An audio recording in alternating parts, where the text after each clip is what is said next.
In today's video, I'll show you what to do if you're receiving an error plus symbol on your HP SmartTank 580 model. If you don't have this exact model but another HP printer or HP SmartTank, then this should work for you as well, as they share the same error codes and the solution is very similar, if not the same. So this should help you out. Please continue to watch. So you don't need a lot for this video, just to keep watching and see the solution that I'll provide for you. Just make sure that you have some paper installed and the printer is switched on. That always helps. And we're just going to check a few things to see what may be causing the issue. So the first thing we want to do is make sure that the paper is installed correctly. Because sometimes if you put it in wrong or the nozzle isn't adjusted properly, then this could be causing the error plus symbol. So we'll just take the paper out, make sure that there's nothing in the way by having a look down there.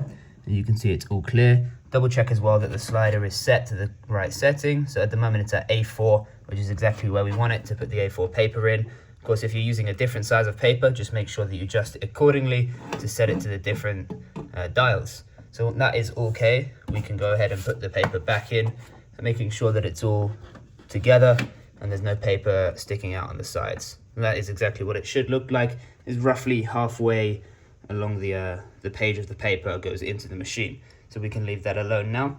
And we're just going to have a look at the ink levels. Now you can check the ink level from the front, but we're going to just open up the front tab to have a better look at the ink cartridges.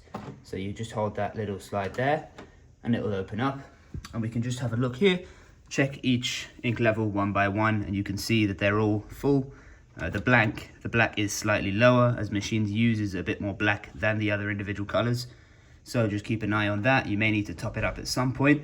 If you do need help with that, we do have another video detailing exactly how you can refill your ink cartridges. So feel free to check that out if you need assistance with that.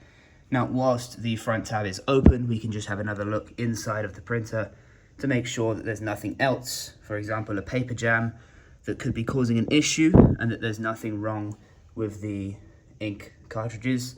So that looks like it's all good, and we can go ahead and close up this door.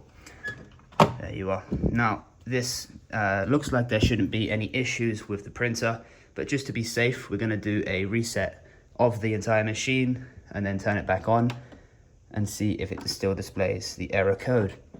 So at this point, you'll see that there's a flashing light on the power button whilst it's turning off. Just make sure not to touch any of the buttons while it does this. You don't want to interrupt this process. Just let it fully turn off, and then we'll be able to turn it back on. So press the power button once more, and you'll see a few of the lights flash up whilst it turns on. And for a couple seconds, the light will flash before showing a consistent power light. Make sure again not to do anything whilst it's flashing. Just allow it to fully switch on, and this should resolve your issue. I hope this video has been useful for you. If it has, feel free to give us a thumbs up and subscribe. Leave us any comments down below if you have anything you'd like to add or any questions for me, and we'll be sure to get back to you as soon as we can. My name's Pat. This is Printers with Pat. Thank you very much for watching.